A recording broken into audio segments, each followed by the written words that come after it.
And gas prices have risen 12 cents a litre in just the last week, but it's just the beginning. Joining us now to explain is Dan McTagg from Canadians for Affordable Energy. Good morning, Dan. Good morning, Beatrice. Sorry for the bad news. Yeah, so 12 cents, just the beginning. What do you have for us? Well, it looks like we're only at the beginning of what could be a 20-cent increase between now and, say, the May 2-4 weekend or July the 1st. There's a lot of other factors that go into this, but three things that we do know. Oil is going to be moving up about $7 or $8 a barrel. That'll be good for about a 10-cent a litre increase.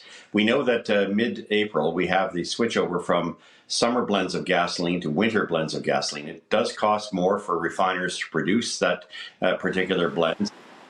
Create any volatility. And of course, you have the 3.72 cent a litre increase on April the 1st, which is the federal government's carbon tax, which goes from 14.31 cents a litre to 17.61 cents, including HSTs. All those factors mean that 20 cents is definitely penciled in, but it could be much higher. Last summer, we didn't see hurricane activity in the U.S. Gulf Coast. We didn't see much in the way of any unusual refinery issues or factors that would have adversely affected supply.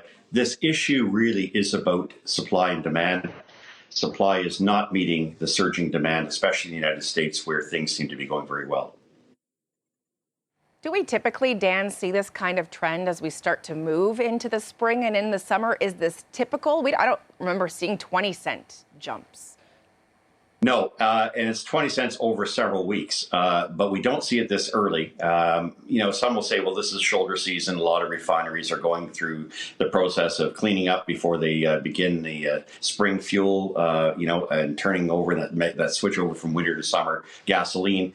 But what we're seeing here is something a little different, and that's that I think for some time energy markets have been rather pessimistic about the outlook for the economy. Things like the U.S. Fed, interest rates remaining high, demand in China. But the underlying fundamentals is when you have organizations like the International Energy Agency saying, hey, we got the numbers wrong. We are in fact going to see, a surge in oil prices. You kind of have to sort of say, well, maybe they got the earlier estimates wrong.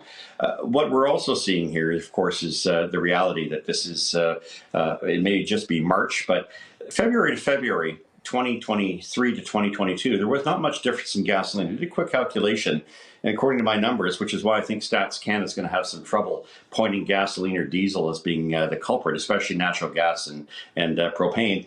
Gasoline was about $1.49 on average in February of 23, and about $1.44, $1.45 in February of 2022. You include the carbon tax having a 3-cent impact in many regions across the country. It means that gasoline won't be the one driving inflation if there is an increase tomorrow, or decreasing inflation. Same for diesel. 99 cents was the wholesale price last year, 99 cents this year. March, however, in other words, middle of April, we're going to get a pretty significant surprise. In my estimation, on headline inflation, I think gasoline and diesel prices are going to certainly lead the way, and I think the Bank of Canada is going to have its hands full trying to figure out why inflation has jumped in the month of March compared to March of 2022. Yeah, and it doesn't bode well either for the average, Torontonian or Canadian who's thinking about a road trip with their family this summer as well. Dan McTagg with Canadians for Affordable Energy. Thanks for the bad news. Always a pleasure. Thanks for having me.